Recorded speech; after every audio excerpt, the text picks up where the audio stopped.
కనీసం జనసేన కంటే కూడా ఒక సీట్ ఎక్కువ వచ్చినా కానీ వాళ్ళకి ప్రతిపక్ష హోదా దక్కేది. ఈ రోజున ప్రభుత్వంలో సెకండ్ లార్జెస్ట్ పార్టీ జనసేన. దాన్ని ప్రజల దృష్టికి తీసుకొద్దాం. వైసీపీ నాయకులు వాళ్ళు చేస్తున్న మాకు ప్రతిపక్ష హోదా ఇస్తే తప్ప మేము అసెంబ్లీలో అడుగు పెట్టాం, లేదంటే ప్రసంగాల్లో అడ్డుకుంటాం అని ఇది సరైన మెసేజ్ బయటికి వెళ్దాం. ఇది సరైన విధానం కూడా కాదు. ఇది ప్రజలందరికీ తెలియజేయాలనుకున్నాం. ఇది ప్రతిపక్ష హోదా ఏ పరిస్థితిలో వస్తుందంటే మీకు రూలింగ్ పార్టీ కంటే కూడా అత్యధికంగా ఇంకొక సీట్లు వాళ్ళకంటే మీరు వస్తే దాని తర్వాత స్థానం మీకు వస్తే ఖచ్చితంగా ప్రతిపక్ష హోదా వాళ్ళకే ఉంటుంది. 21 సీట్లు ఉన్న జనసేన, 11 సీట్లు ఉన్న వైసీపీకి ప్రతిపక్ష హోదా ఎలా వస్తుంది? మేము వస్తే తప్ప మేము అసెంబ్లీకి రాము, ఇలా గవర్నర్ ప్రసంగాలను అడ్డుకుంటాం అనేది ఇది సరైనది కాదు. ఇది ప్రజలందరికీ కూడా తెలియచేస్తున్నాం ఈ సందర్భంలో. అందుకని ఇది భవిష్యత్తులో కూడా మేము కోరుకునేది వైసీపీ నాయకుల్ని, మీకు ప్రతిపక్ష హోదా ఇవ్వకపోయినా ప్రజలు మీకు 11 సీట్లు ఇచ్చారు, దాన్ని గౌరవించి మీరు అసెంబ్లీకి రండి. మీ స్థాయికి తగ్గట్టుగా మీకు మీకు ఎన్ని ప్రశ్నలు అడగాలో దాని తగ్గట్టుగా ఇస్తారు మీకు. ఇవన్నీ దాటి మన స్పీకర్ గారు కూడా చాలా గౌరవంగా 11 సీట్లు వచ్చినప్పటికీ కూడా చాలా గౌరవంతో ఇంతకాలం వాళ్ళకి ఇస్తూ వచ్చారు. ప్రశ్నోత్తరాల సమయంలో కూడా ఆయనకి ఇచ్చారు. గతంలో కూడా ఇవన్నీ ఆయన రావడానికి కూడా ఆయన ఎలా రావాలి, ఏం చేయాలి, దానికి కూడా చాలా ఏమాత్రం ఇబ్బంది పెట్టకుండా గతంలో కూడా చేశారు. ఫస్ట్ మీరు మనకి గవర్నమెంట్ ఫామ్ అయిన తర్వాత కూడా వీటిని దృష్టిలో పెట్టుకొని వైసీపీ కొంచెం హుందాగా వ్యవహరించాల్సిన అవసరం ఉంది. వైసీపీ నాయకులకు కూడా మీకు బాధ్యత ఉంది.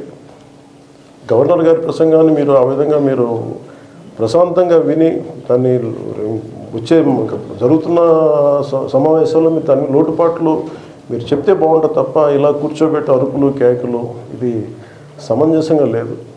అంటే అర్థాంతరంగా ప్రతిదానికి అసెంబ్లీలోకి రాగానే గొడవ పెట్టుకోవాలి, దేన్నైనా విభేదించాలనేది ఇది చాలా లో లెవెల్ ఆలోచన విధానం, లో లెవెల్ స్ట్రాటజీ. అది ప్లీజ్ మీరు అప్గ్రేడ్ అవ్వండి, మీరు అప్లిఫ్ట్ చేసుకొని మీరు కూర్చోబెట్టి డెమోక్రటిక్ ప్రాసెస్కి గౌరవం ఇవ్వండి. మనస్ఫూర్తిగా వైసీపీ నాయకులకి ఇది నా విన్నపం, నా విజ్ఞాపన. This what I would like to say. And నిజంగా కావాలి అంటే మీరు ఈ 5 సంవత్సరాల్లో మీరు ప్రతిపక్ష హోదా మీకు రాదు. అది మీరు మెంటల్గా ప్రిపేర్ అయిపోవాలి. 11 సీట్లతోటి మీకు ప్రతిపక్ష హోదా ఇవ్వబడదు, రాదు. ఉండేది 20 అసెంబ్లీలో 2 పార్టీలు ఉన్నాయి. వాళ్ళంతా కలిపి అధికార కూటమి. ఉన్నోళ్ళంతా ఆ పక్క ఉన్నారు. ప్రతిపక్షం ఉండేది మా పార్టీ తప్ప వేరే ఏ పార్టీ ఉంది? వేరే ఏ పార్టీ లేదు. సో వేరే ఏ పార్టీ లేనప్పుడు ప్రతిపక్షం అనేది ఎవరికి ఇవ్వాలి? ప్రతిపక్ష పార్టీగా గుర్తింపు అనేది ఎవరికి ఇవ్వాలి? ప్రతిపక్ష పార్టీగా ఉన్న వాళ్ళకి ఇవ్వాలి. సో న్యాచురలీ ఆ పార్టీకి ఎంతమంది అన్నా ఎమ్మెల్యేలు ఉండని వాళ్ళకు లీడర్ అనేవాడు ఉంటాడు కదా. సో ఆ లీడర్ని ఏమంటారు? ప్రతిపక్ష నాయకుడనే అంటారు కదా, వేరే పేరు ఏమన్నా అంటారా? సో ప్రతిపక్ష నాయకుడు అని చెప్పి నువ్వు ఎప్పుడైతే అంటావో అప్పుడు ఏంది, దాని అర్థం ఏంది?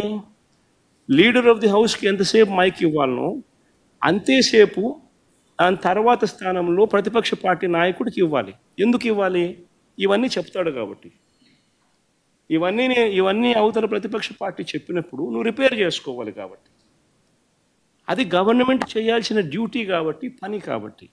కానీ ఇక్కడేం జరుగుతూ ఉంది?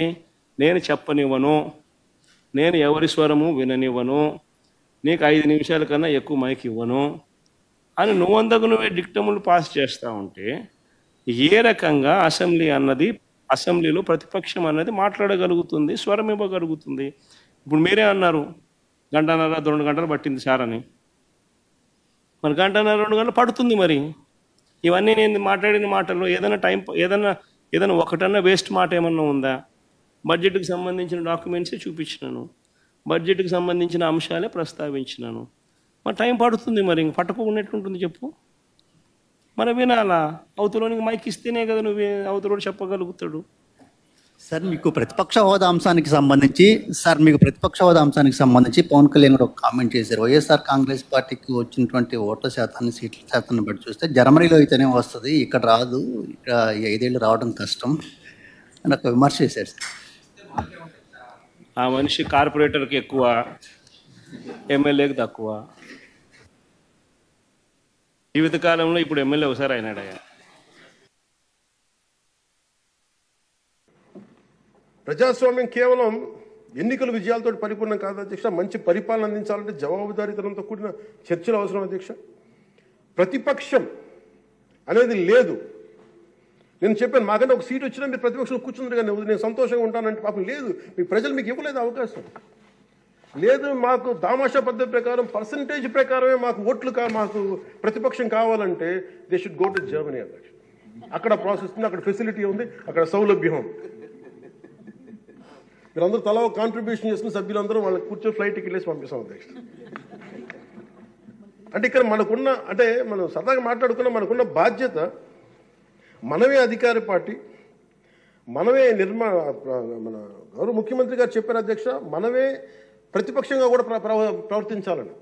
అంటే నిర్మాణాత్మక ప్రతిపక్షంగా యాజ్ ఎ కాన్షియస్ కీపర్గా.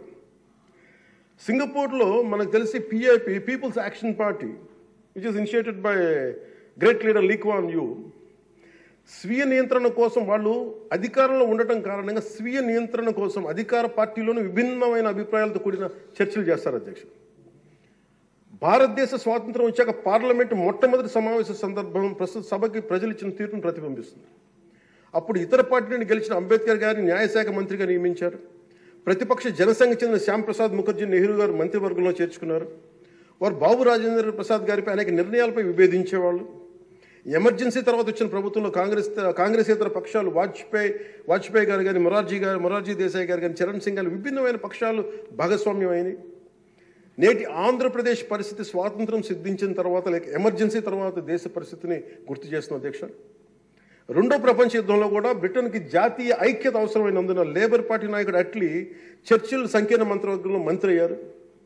మా పార్టీ, మా కూటమి పాత తరం విలువలతో కూడిన రాజకీయం చేస్తున్నాం అధ్యక్ష. అందుకే ఈ ఇబ్బందుల్లో మేము నిలబడతాం.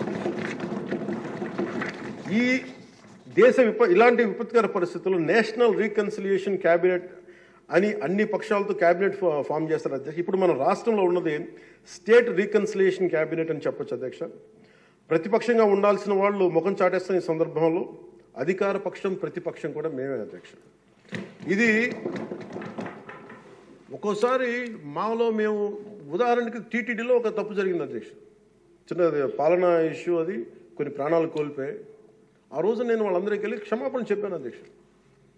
దేనికంటే ఇది నాకు సంబంధం లేదు అని అనుకోవడం కాదు. మా సభ్యులు ఉన్నారు అక్కడ మన తిరుపతి. ఎందుకు క్షమాపణ చెప్పారంటే అధ్యక్ష, బాధల్లో ఉన్న వాళ్ళకి, ప్రాణాలు కోల్పోయిన వాళ్ళకి మనం తగ్గి మీ బాధలు మనం తిరిగి ప్రాణాలు తీసుకురాలేము అధ్యక్ష. కానీ మేము ఉన్నాం మీ బాధలను పంచుకోవడానికి. ఏదో కొంత ఊరట చెప్పకపోతే అధ్యక్ష, అది మనందరం తప్పు చేసిన వాళ్ళు అవుతుంది అధ్యక్ష. మనం ఆ రోజున తప్పు చెప్పకుండా ఉంటే, ఆ రోజు మనకి సారీ చెప్పకుండా కనుక ఉండుంటే అధ్యక్ష, వాళ్ళని బలం చేసిన వాళ్ళు అవుతాం, వాళ్ళు బలం పెంచిన వాళ్ళు అవుతాం అధ్యక్ష. ఎట్టి పరిస్థితుల్లో కూడా 11 సభ్యులుండి వాళ్ళు ఇంకా ఇంత గోల చేయగలుగుతున్నారంటే వాళ్ళకి ఇంకొక ఒక్కటి పెరిగితే ఎంత గోల చేస్తారో మనం అందరం కూడా ఆలోచించాల్సిన అవసరం ఉంది.